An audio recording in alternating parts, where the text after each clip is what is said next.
তো চলো বন্ধুরা, কিভাবে আমি আজকে গোবিন্দভোগ চাল দিয়ে খিচুড়ি বানাবো রেসিপিটা তোমাদের সঙ্গে শেয়ার করি।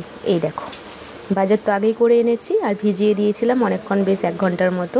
আমার চালের থেকে ডাল কিন্তু বেশি, 2 রকম ডাল দিয়েছি। দেখো এখানে মুগ ডাল আছে, প্লাস মুসুরিও আছে।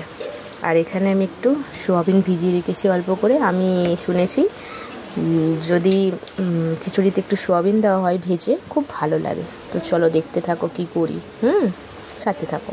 তো দেখো, আমি এখানে একটা প্রেসার কুকার নিয়ে নিয়েছি আর তার মধ্যে ভালো করে ধুয়ে এই ডাল আর চালটা, এখন এটাকে মুখ বন্ধ করে আমি একটু সিটি দিয়ে নেব গ্যাসের মধ্যে বসিয়ে। তো এই তো আমি খুব সুন্দর করে এখন বন্ধ করে নিয়েছি। এবার গ্যাস জ্বালিয়েও দিয়েছি, গ্যাসের মধ্যে বসিয়েও দিয়েছি। চলো এটা একটু সিটি পড়ুক, ভালো করে সেদ্ধ হোক।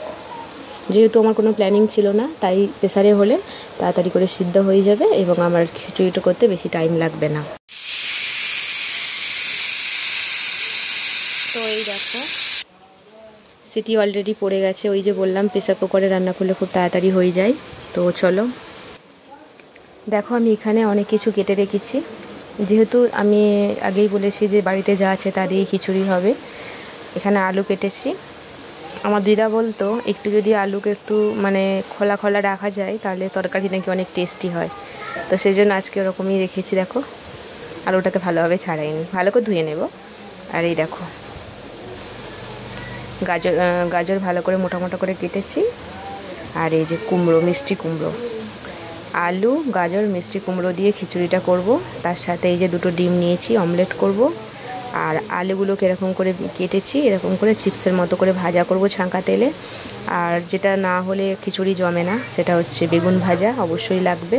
তার সাথে একটু 2টো ছিল, এটাকে কি বলো না, কাঁকরোল ছিল, একটু মচমচে করে ভাজা করব। 2টো ডিমের অমলেট করব। আরও একটা জিনিস আছে, দেখাচ্ছি। খিচুড়ি একদমই জমে না, সেটা হচ্ছে এটা হচ্ছে পাঁপড়। ঠিক আছে, পাঁপড় না হলে খিচুড়ি একদম জমে না। কারো খিচুড়ির সঙ্গে পাঁপড় খেতে ভালোবাসো, কমেন্ট করো তো।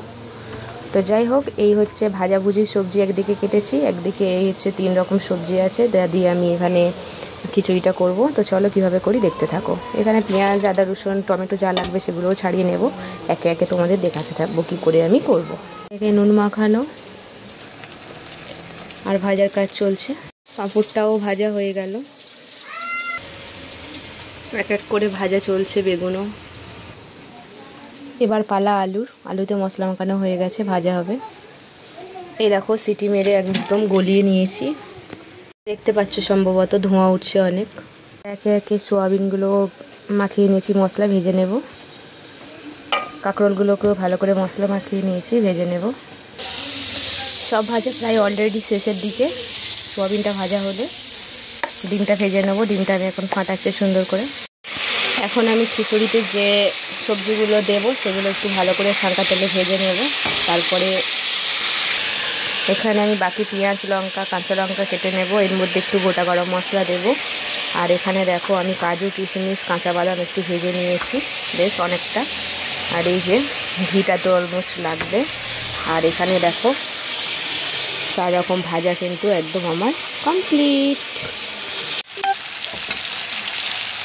তো দেখো গাইস, আমি কিন্তু এখন এই সবজিগুলো একটু তেল অল্প দিয়েছি আর ঘি একটু বেশি দিয়েছি। তো ঘি দিয়ে এখন ভাজছি বেশিরভাগটা। ভালো করে ভাজা করে নেব, না হলে কিন্তু যতগুলো সবজিটা ভালো কাঁচা থাকলে কিন্তু কখনোই খিচুড়ি টেস্ট হবে না। সবজি যদি ভালো করে পাকানো হয় তাহলেই কিন্তু টেস্ট হবে খিচুড়ি। এই দেখো, আমার খিচুড়ি কিন্তু একদম রেডি। তবে তাড়াতাড়ি করার চক্করে একটু বেশি গলে গেছে, কিন্তু লুকটা কীরকম হয়েছে একটু দেখো তোমরা। কাছে থেকে দেখাচ্ছি, ধোঁয়া উঠছে একদম। এবারে কিন্তু খাওয়ার পালা। ভাজাভুজিগুলো তো হয়েই গেছে, আর এই প্লাস্টিকের মধ্যে আমি পাঁপড়গুলো মুড়িয়ে রেখেছি। সত্যি বলতে কি বন্ধুরা, তাড়াহুড়োর চক্করে গিয়ে আমি যেন একটু বেশি খিচুড়িটা গলিয়ে ফেলেছি। যাই হোক, যেরকমই হোক, টেস্টি তো হবে খুব, দেখেই বোঝা যাচ্ছে যেমন অনেক কিছুই দিয়েছি, কিন্তু একটু বেশি গলে গেছে। তো যাই হোক, যেরকমটাই হয়েছে, চলে আসো, তোমাদের সবার নেমন্তন্ন। তো এই দেখো, নিয়ে বসে পড়েছি একেবারে বেড়ে। লুকটা দেখো, থালায় বেড়ে নিয়েছি। একটু ঠান্ডা হয়ে এসছে, একটু ঠান্ডা করতে দিয়েছিলাম ফ্যান চালিয়ে। কত সুন্দর হয়েছে তাই না? দেখতে অনেক সুন্দর হয়েছে। এবার খেতে কিরম হয়েছে সেটা আমি এবার তোমাদেরকে একটু খেয়ে দেখাই।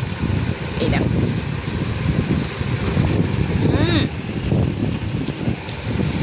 সত্যি কথা বলতে কি বন্ধুরা, দেখতে যদি কোনো জিনিস ভালো না হয় খেতেও ভালো হবে না। এই দেখো,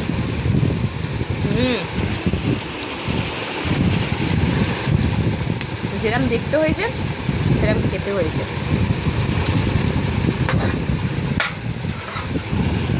ভাজাভুজির সাথে জাস্ট জমে যাবে।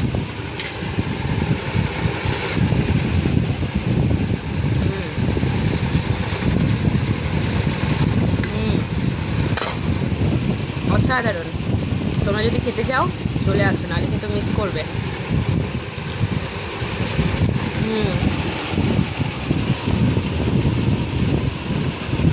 তো চলো, তোমরা যদি খেতে চাও চলে আসো। আর ভিডিওটা কেমন লাগলো অবশ্যই একটা কমেন্ট করে কিন্তু জানাতে ভুলো না।